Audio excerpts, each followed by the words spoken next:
Hello and welcome to another episode of India and Global Left. If you are new to the show, please hit that subscribe button. Also consider becoming a YouTube member, a Patreon, or donate small amount given in the link in the description box. Without further ado, let me welcome our guest tonight, Professor Mohammad Marandi. Professor Marandi is from Iran and he teaches at University of Tehran. Professor Marandi, welcome back to India and Global Left. Thank you very much for inviting me. It's always a great pleasure being with you and your very good audience. Professor Marandi, there have been strikes between US and Iran for about 13 days, if I'm not wrong, and for the last 3 nights we have had a relative pause. Uh, what what is the meaning of this, particularly from an Iranian standpoint? It's difficult to say because the United States continues to bring in new equipment, new military hardware, and ammunition. And of course, the Iranians are also preparing themselves for a potential new wave of assault and aggression. The United States obviously has lost the war. It lost during the 40 days of fighting during the Ramadan war, and then 2 months of siege warfare also failed. That's what forced Trump to accept the MOU. And then Trump undermined the MOU. He violated all of the terms of the agreement from day one, as expected. He refused to hand over Iranian stolen assets, one violation. He expanded the sanctions regime, another violation. He refused to force the Israeli regime to leave Lebanon and to stop the killing and the bombing, another violation. He continued to threaten Iran and Iranian leaders, yet another violation.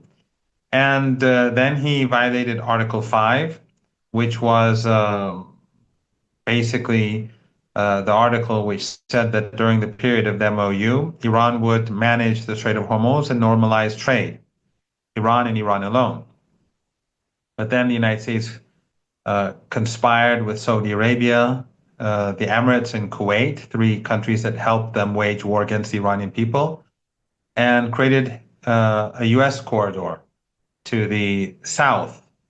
And Iran warned the United States that this is a violation. It warned those regimes that this is a violation of the agreement for days. And ultimately, since they ignored Iran's warnings, ultimately Iran had to strike 3 ships and force them to the United States to end the usage of this corridor. And then the United States, of course, attacked Iran, yet another violation, and it renewed the blockade. So ultimately, the United States violated all of the terms of the deal at a time when, despite the United States refraining from implementing the deal, the number of ships that were going through the Strait of Hormuz were increasing by the day. So now the United States, after 13 days, as you pointed out, has halted its assault on the Iranian people, but it's still unclear for Iran what the United States wants to do. The Iranians believe that there are multiple potential scenarios. One is that Trump may walk away. That's less likely. Another is that he would accept or he would move for a deal. But of course, if there's going to be a deal, Iran will demand more than what we saw in the MOU.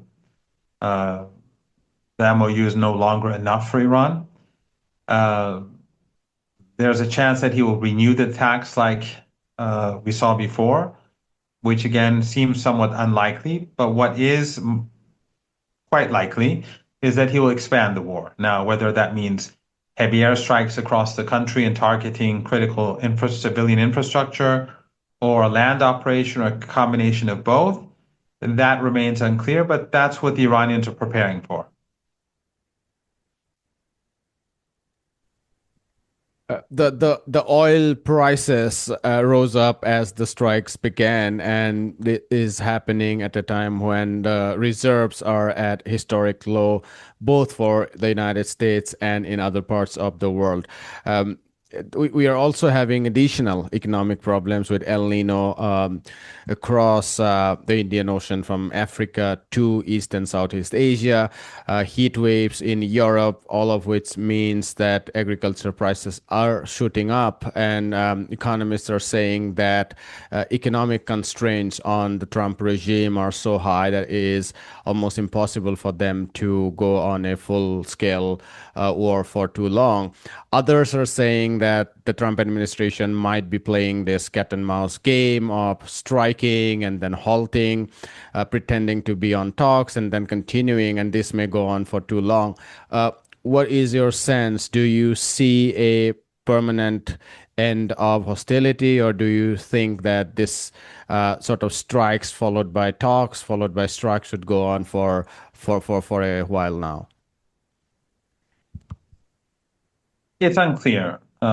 Since the the Zionist lobby, and the Israeli regime want escalation, uh, contrary to virtually everyone else in the world, there's a high chance that we will have escalation.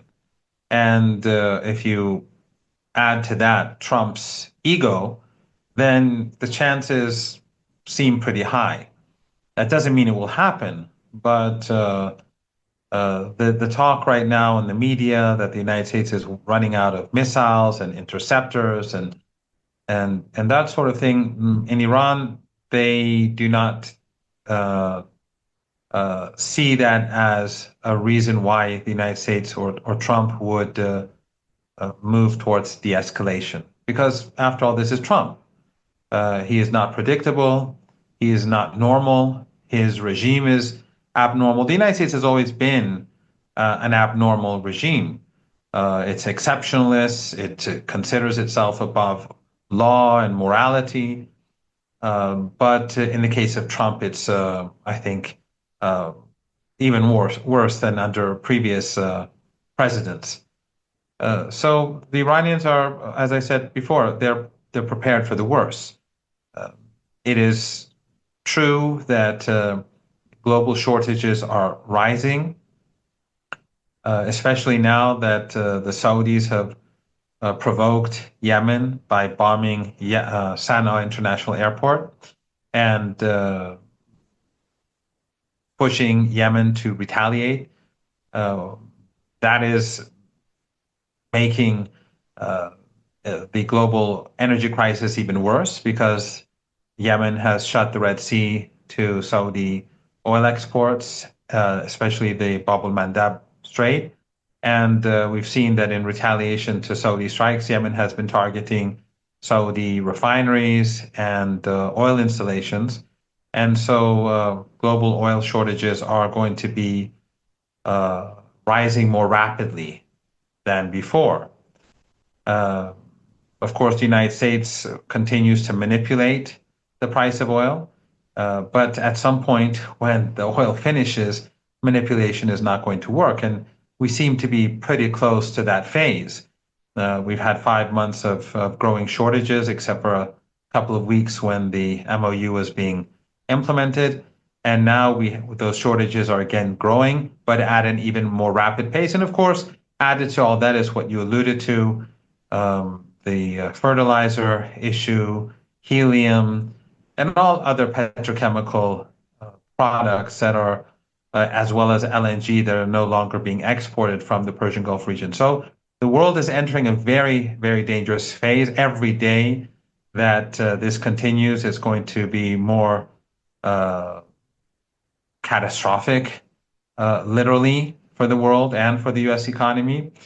But if this carries on for too long, or if the United States chooses to escalate, then I think a global economic depression is inevitable. And yet, you would think that the United States would be sane enough not to move in this direction, especially since it's seeing how Yemen so easily destroys Saudi oil facilities. imagine if the United States escalated, what Iran would be able to do to Saudi assets and the assets of those other countries that are complicit in the war against Iran. What is the state of relationship between Iran and Saudi Arabia at this moment? Because in the last couple of months or so, or ever since the U.S. started attacking Iran, we saw Iran being very cautious against cautious in escalating against Saudi Arabia, and to some extent, the targets had been on Kuwait, Bahrain, Jordan, but not as many in Saudi Arabia. But now we are seeing, and many were discussing about a better relationship between Iran and Saudi Arabia going forward for many reasons we have discussed in this program, including with you. Not to mention Saudi Arabia's own relationship with the United States, which is sort of complicated to say the least.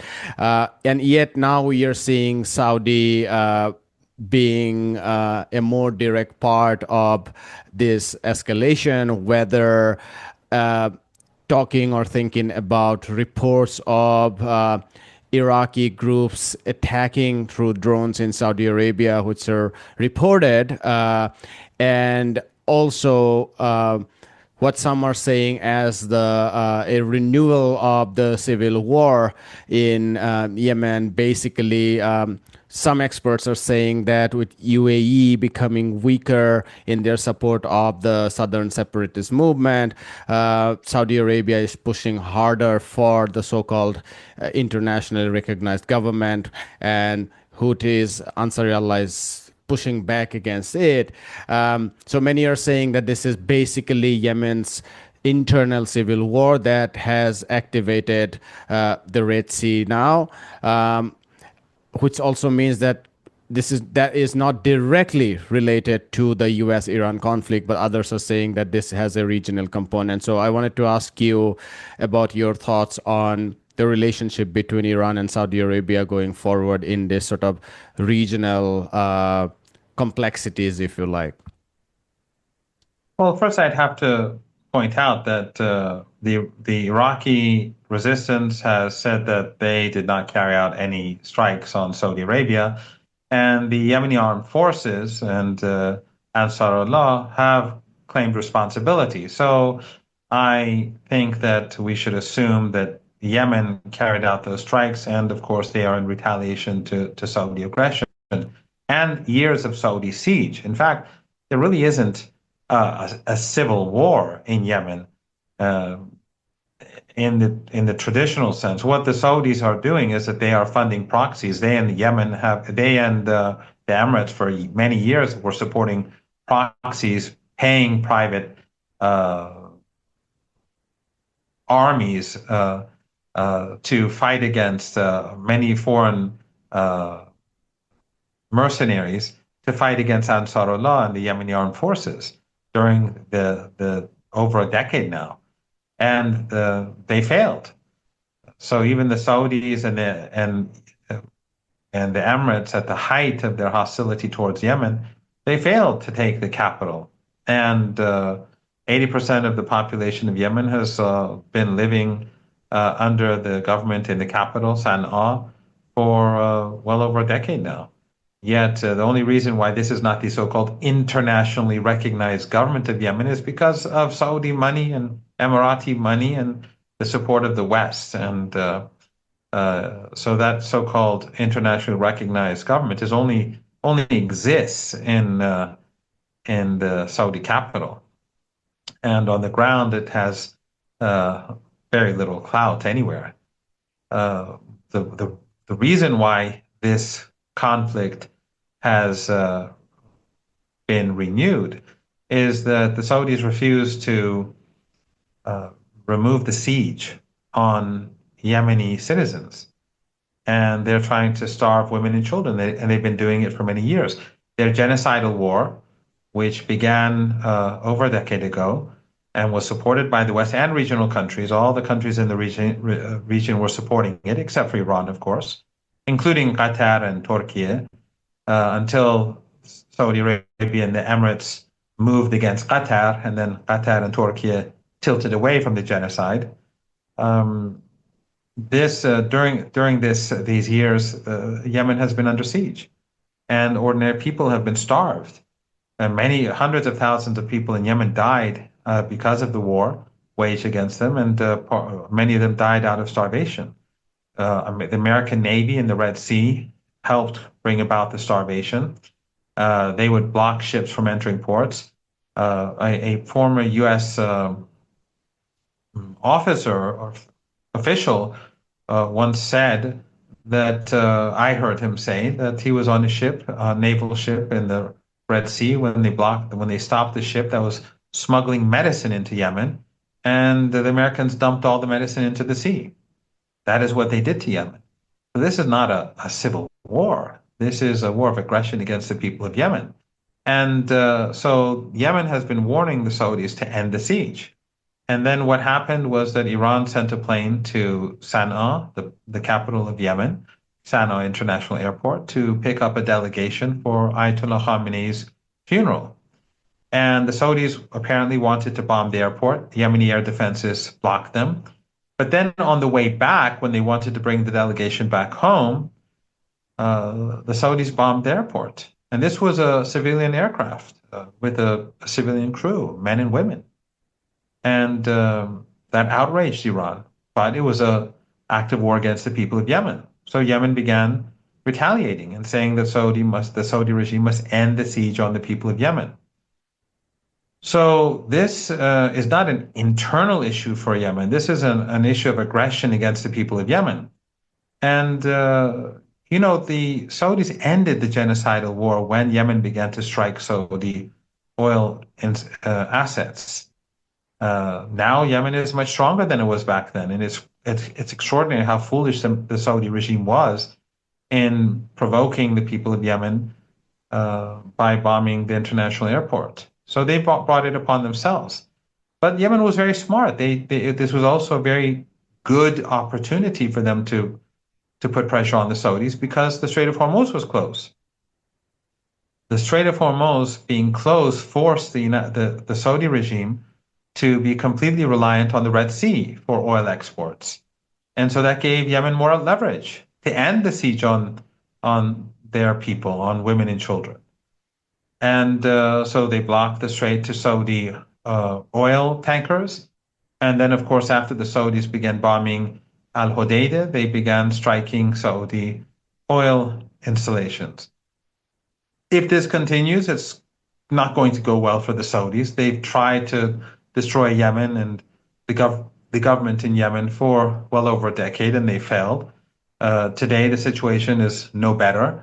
The United States cannot do much to help them. It has its hands full with its losing war against Iran. It lost against Yemen. It lost against Iran. It's not going to win in a war against both Yemen and Iran simultaneously. So this is not a good situation.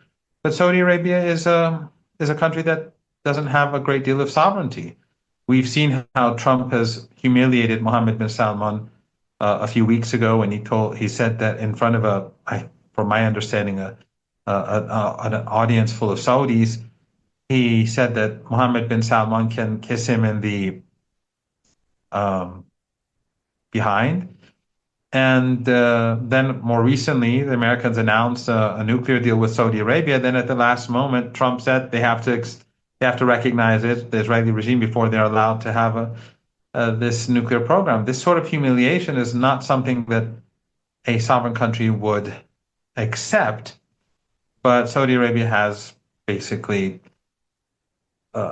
failed to react to this sort of behavior by the Americans. And it has been said that the attack on Sana'a International Airport, it has been said to me by two people who are pretty credible, that the Americans pushed the Saudis to carry out this attack, which I find equally foolish on behalf of the Americans, because by doing that, they've increased the global economic crisis, and that is not good news for Trump. I'm curious your thoughts on American motivation to push. I mean, if that theory is right, then the US pushed the Saudis to attack the Sana'a airport. I'm curious your thoughts on why would the Americans do it, given they are, to my mind, scared of a blockade at the Bab el Mandeb, because given the history of that escalation very recently during the genocide, it didn't go well for them. And traditionally, it seems to me that the American interest in the region was more with the Emiratis' strategy of controlling important ports in the southern province, as opposed to Saudi Arabia's interest of seeing the conflict as part of its border security and border management.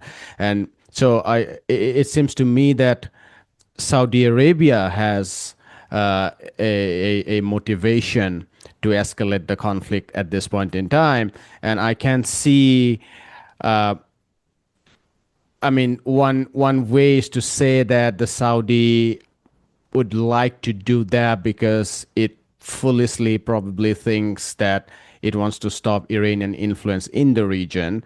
But if that's not the case, then it might think that it is a right time for an attack on Ansar Allah, given whether for right or wrong reasons or correctly or incorrectly, it might have estimated that the internationally recognized government can now wage a war. And also, given reports on Al Tawaf governorate in the north, the tribal areas under Al Hazmi, that there are reports about massive following of him, which Saudi wants to suck into their coalition against Ansar Allah. So basically, my question is, what is the motivation of Saudi Arabia in escalating this conflict, which in 2022 it seemed to me that they wanted to at least freeze, or even a good fate point would be that to find a resolution to that. Well, this sort of news that in Yemen, all these tribes want to be with the Saudis, we've been hearing that for well over a decade now. And during the genocidal war against Yemen, which was very much like what happened in Gaza. The only difference was back then there was no sympathy for the people of Yemen. Al Jazeera was supporting Saudi Arabia. Everyone was supporting Turkish regime-affiliated media was supporting Saudi Arabia and the Emirates back then. Until, as I said, the Saudis and the Emiratis turned on Qatar, and then things began to change. So there was literally no sympathy for the people of Yemen as they were starving them and as they were behaving towards the Yemeni people like the Israeli regime behaved towards Gaza. We didn't have that sort of sympathy, unlike what we see in Gaza today, where the world is outraged at the Israeli regime. But I think and also Yemen was never a border issue for Saudi Arabia. The Yemen was always seen by the Saudis as their backyard, and long before Ansarullah emerged as the popular and key force in Yemen, the Saudis always kept it backward and poor intentionally, and they wanted to keep things that way. But in any case, I think the Saudis and the Americans miscalculated.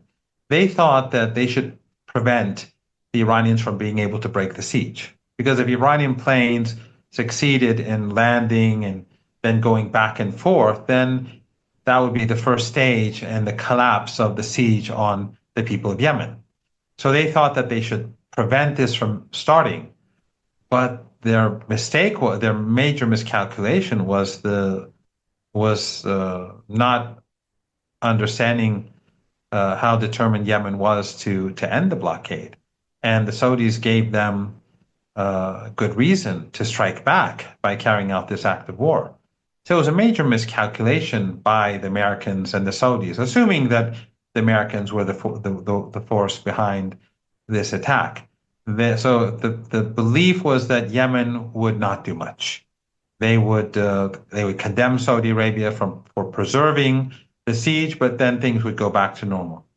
But I think it was a foolish miscalculation, and I think it was clear from the statements being put out by the Yemeni government, the Yemeni armed forces in the weeks before this attack on the airport that Yemen would no longer tolerate the siege on its women and on the women and children of Yemen. So, and of course, this benefits Iran enormously as well.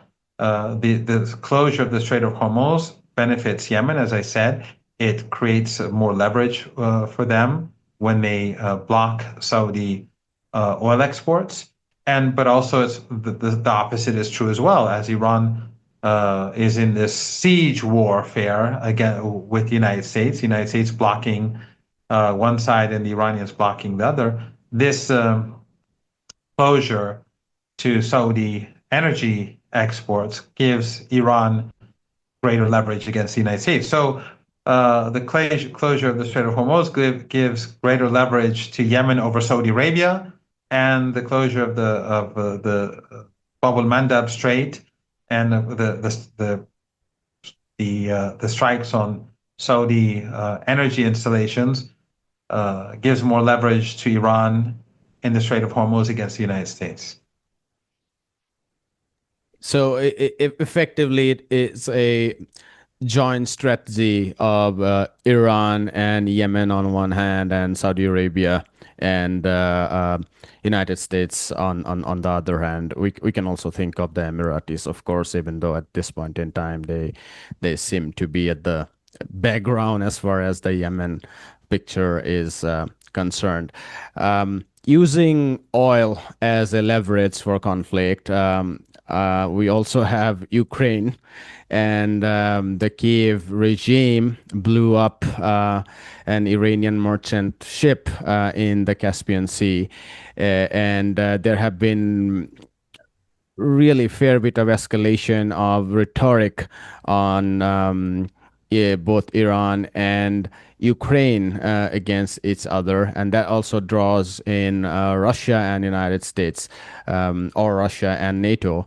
Um, what is the situation or what is going on between Iran and Ukraine at this point in time? We have also seen massive, if not footprint, but huge attempt of using the Ukrainian regime to meddle in the politics of West Asia.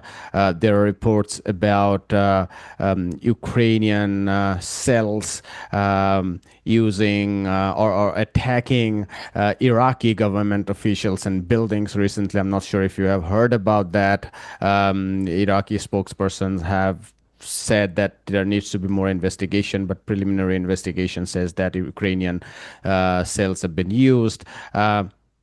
What is going on in terms of Ukrainian aspiration in West Asia at a time, particularly when it is battling for its own survival against Russia? Well, Ukraine is working closely with the Al Qaeda regime in Syria, and also with U.S. affiliated regimes and proxies across West Asia and in Africa too.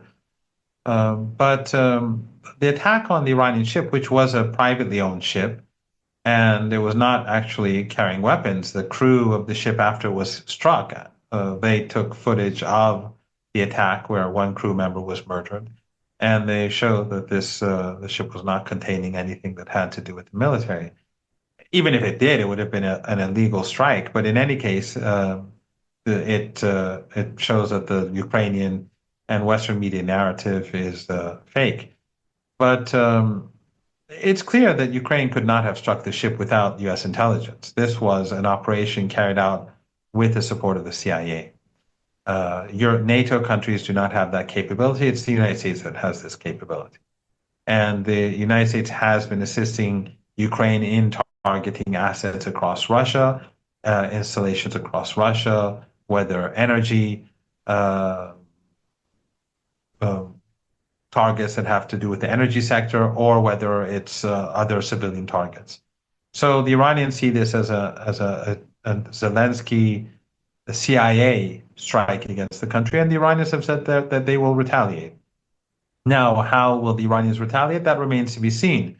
But of course, when you have control over the Strait of Hormuz, that gives you lots of leverage. When your allies have a presence in the Mediterranean, and in the Red Sea, and in the uh, Sea of Oman and the Indian Ocean, then you do have leverage. So I think the Iranians are going to show patience. But what it does do is that it strengthens the relationship between Iran and Russia even further because the two sides see their cause as increasingly similar. And so by extension, it creates a stronger bond between the axis of resistance and Russia and its allies in Eastern Europe. But also, I think Zelensky had multiple objectives. One is that he wants to tell Trump and show Trump how important he is for the Trump regime. He also wants Trump to give him, therefore, as a result, more support in his war with Russia. And he wants to link the war in Ukraine with the genocide in Gaza and the war against the axis of resistance and Iran and West Asia. But I think that hurts the United States more than it helps because uh, it actually, as I said, brings countries like Iran and Russia closer to each other. Yeah, I have two questions, so make your answer short or long as your time permits. I want to end with Israel and Palestine, given we have Netanyahu meeting Trump today in the White House, and given we have seen massive expansion of settler violence and occupation in the West Bank. But before that, or maybe let us start take that up first, and then end up with a broader question about multipolarity or how you see that world evolving, given, as you said, it brings Russia and Iran together, or it brings axis of resistance and Russia and its ally together. So I was curious to ask you a question about your thoughts on multipolarity. So why don't you share your thoughts about what you expect from that meeting? Because in the past, most Netanyahu-Trump meeting followed up with a flare up of tension between US and Iran, and this has come at a critical moment once again. So what do you expect of that meeting, or what is the motivation behind that meeting? We have to remember that in uh, the Atlantic, Robert Kagan wrote that the war against Iran was the biggest defeat for the United States, a military defeat ever. And they will have an enormous impact on the future. And so what happened after that, I think, will just make it worse for the United States. So the United States will lose the war against Iran if it even if it expands the war and targets uh, uh, civilian infrastructure, electrical power plants, and so on. Iran is going to strike back, destroy U.S. proxies across the region that are complicit in this war, and we've already seen what Yemen can do. So obviously, Iran can do far more, and Iran could bring an end to all these regimes, and that would bring about an immediate global economic collapse. I mean, markets would panic once they see the devastation that Iran can cause. So no matter how Trump moves forward, he will fail. But how he will what he will do and how that failure uh, plays itself out that remains to be seen.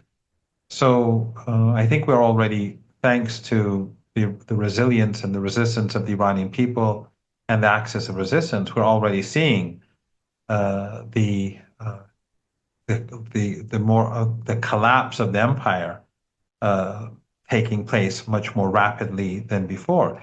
The empire has lost militarily. That was the last tool in their toolbox, alongside their propaganda model, but the propaganda model doesn't work either. Western media has been unable to rally support for the so-called civilized West during this assault on Iran, and we see that across the global majority, people are supporting Iran, and even in the West, in very large numbers, there's a significant segment of people, society in the West that supports Iran, This is unprecedented.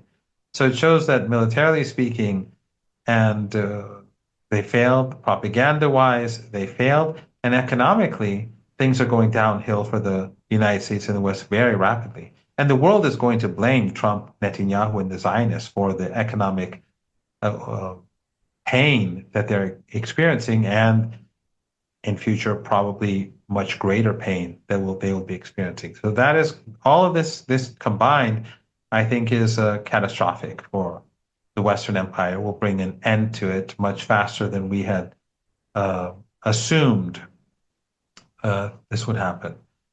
And so we will be entering a more multipolar era, although it's going to be a very dangerous period because we see that the Western Empire is utterly ruthless, murderous. It's removed the mask. It is more than willing to carry out genocide in Lebanon and Gaza. It's more than willing to carry out genocide against the Iranian people. The regime in Washington openly speaks about wiping out the Iranian people, and you don't see any European parliamentarian speaking up in outrage. You don't see the European Parliament making statements. You don't see any parliament in any of the European countries or in Canada or in Australia or in New Zealand condemning the threats made against the Iranian people. So the mask is off, and the West is behaving as it, is more openly behaving as it has been in the 18th and 19th century.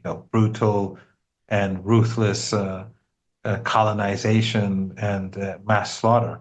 But they're finding out with Iran that it's just not doable. It's not possible. Iran is steadfast and resilient, and it's defeating them. And then you see the same with Yemen standing up against, alongside the Islamic Republic, against the empire and its proxies. So I think that we are rapidly moving to a new era. This is a turning point, a pivotal moment in history. But again, it's a very dangerous and it's a dangerous moment because the United States may bring down the global economy in its irrational rage, thanks to Zionists and Zionism.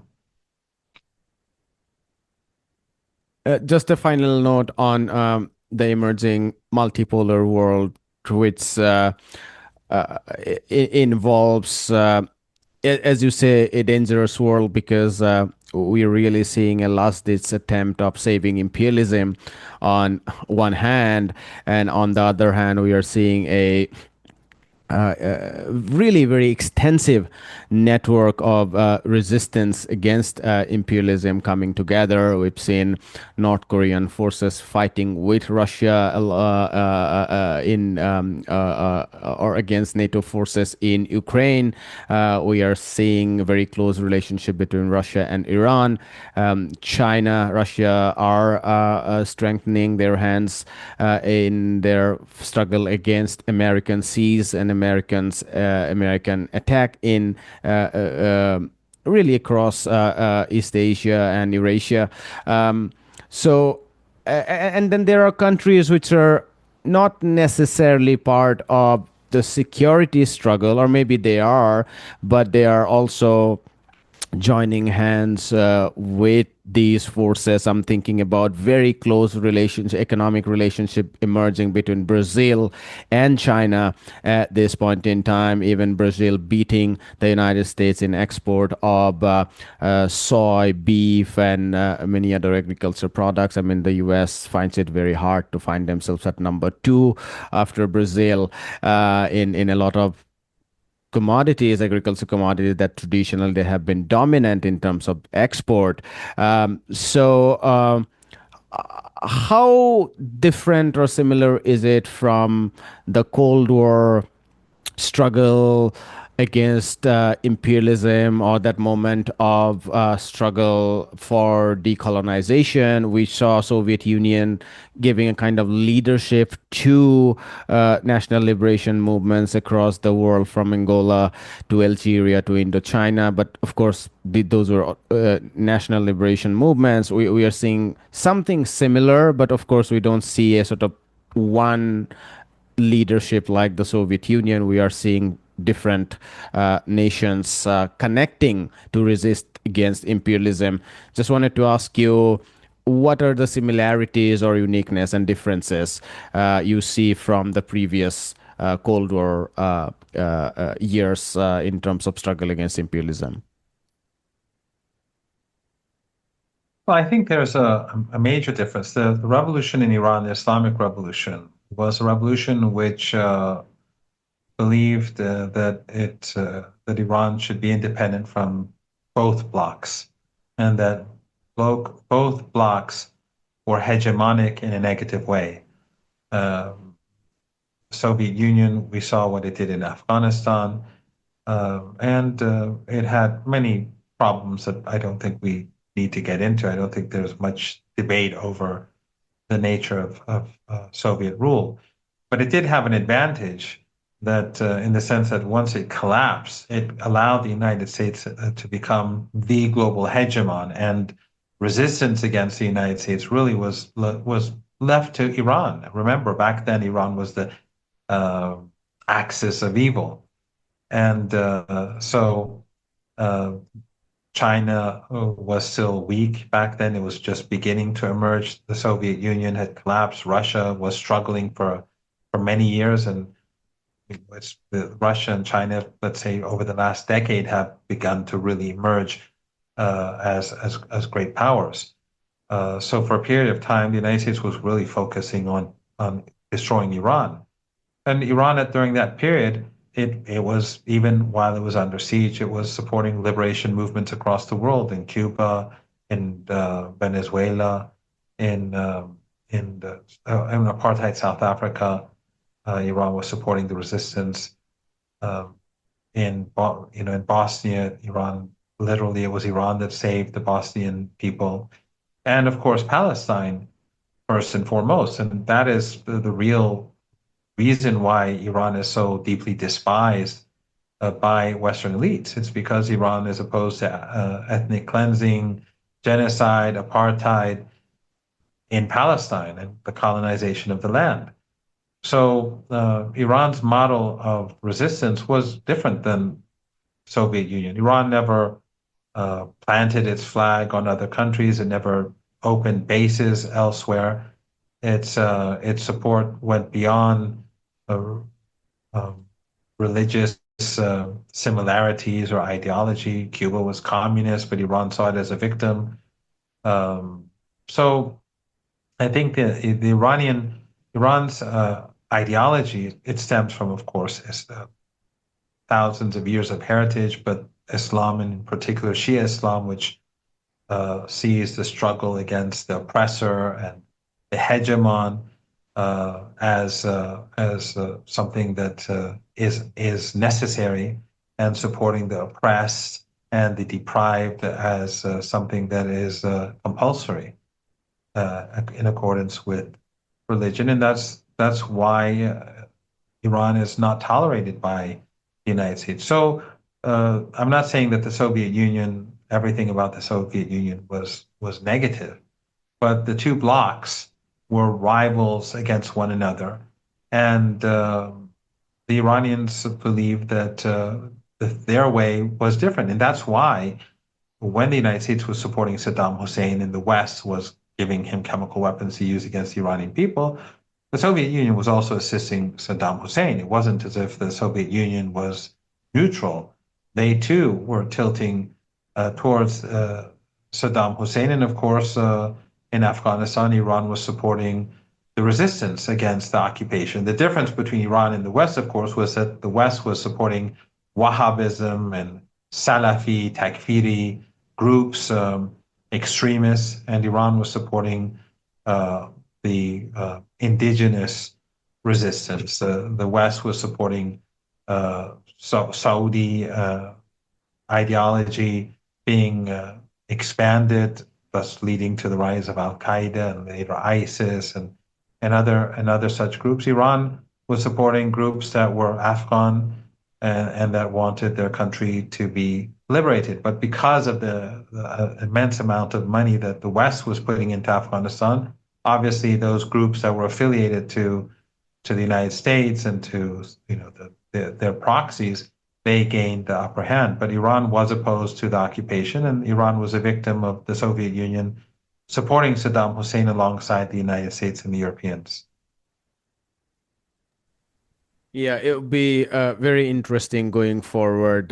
What would be the nature of Iranian leadership in terms of national liberation struggles across the world? Of course, Palestine continue to remain very central, but would be curious about its role elsewhere too. Professor Marandi, this was a very fruitful conversation for me, and I hope others will like it as well. And thank you so much for your time. Appreciate it. Thank you very much for having me. And just on a final note, once again, I advise you, I've already said many times that I think your viewers should read Going to Tehran. But with regards to this concept of resistance, Alistair Crook's book, Resistance, I think would help people better understand what this means to Iranians and the axis and people who support the axis of resistance. We'll leave it there, Professor Marandi. Have a wonderful rest of the day ahead. Thank you. The same with you. Bye. And I hope you and your audience have an excellent day ahead. Hi, my name is Ayushman. I, along with Jyotisman, have started this platform. In the last 2 years, we have tried to build content for the left and progressive forces. We have interviewed economists, historians, political commentators, and activists so far. If you have liked our content so far and want us to build an archive for the left, I have two requests for you. Please do consider donating for the cause. Link is in the description below. Also, if you are not able to do so, don't feel sad. You can always like our videos and share our videos to your comrades. Finally, don't forget to hit the subscribe button.